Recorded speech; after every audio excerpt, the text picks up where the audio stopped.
Selamat pagi. Silakan sekali lagi 669-11897. Kalau ada kisah misteri boleh hubungi saya sekarang. Hello, selamat pagi. Selamat pagi. Ya, siapa ni? Pak Hitam ni. Pak Hitam, apa khabar? Baik. Ada Pak Hitam, ada pengalaman tentang apa Pak Hitam, silakan. Ini nak komplain lagi ya sekali. Apa dia? Ini dah 3 minggu Aha. Cuba call KC masih ada orang angkat. Geram KC. Oh, betul. Ini nak tipu apa bukan dapat hadiah. Nanti saya lagi main apa ni DJ berbunyi pun dapat hadiah.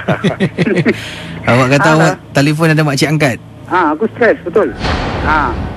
Sebagai satu kali kau berbual tapi aku alu-alu. Yalah, awak stres. Saya dengar awak cakap macam ni, saya lagi stres. Dan lagi satu lagi yang probably last week yang kau keluar kat Kota Kepang tu Ingat tak yang makcik tu cakap anak dia buat balik kuda kat rumah, lepas tu kuda dia macam-macam dan macam-macam terjadi kat rumah Tapi setahu aku yang dah gag kat Kota Kepang ni daripada tahun 90-an sampai sekarang.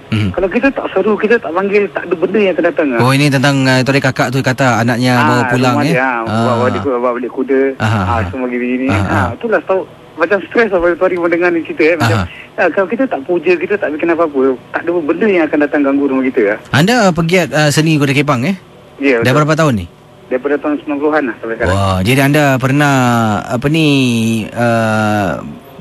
terlibat sama dalam tarian Kota Kepang lah. Macam-macam lah terlibat. Ini bukan tarian normal, ni tarian yang tarian orang kita panggil tarian mabuk Jadi dalam keadaan anda tidak sedarkan diri tu, apa yang sebenarnya berlaku? Anda boleh tahu tak tahu berlaku tak ada. Anda sedar tak apa yang berlaku bila anda tak sedarkan diri tu?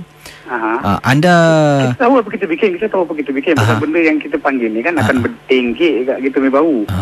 Akan bertinggi kat kita punya bau ni semua. Dan dia buat kita tari apa kita nak bikin. Jangan kita kasi dia kawal kita kawal dia jugalah kan. Macam gini Dan tu bila makcik tu cakap rumah dia ada gangguan, tak terfikir-fikir juga kalau anak dia tak asap kemien, dah tak ada kamis kat kuda tu kan. Lagipun macam kebanyakan pakar-pakar cakap kalau benda-benda cukup sifat jin-jin suka ada kan. Sekarang kalau KC perhatikan kuda-kuda Kepang, semua tak cukup sifat KC. Semua tak ada kaki. Diorang draw kaki tak ada.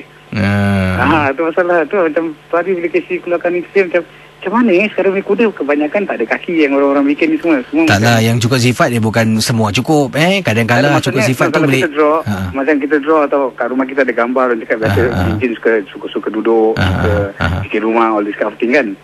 Banyak pakar-pakar cakap gitu. Tapi sekarang kuda-kuda kalau KC perhatikan tak ada yang ada kaki.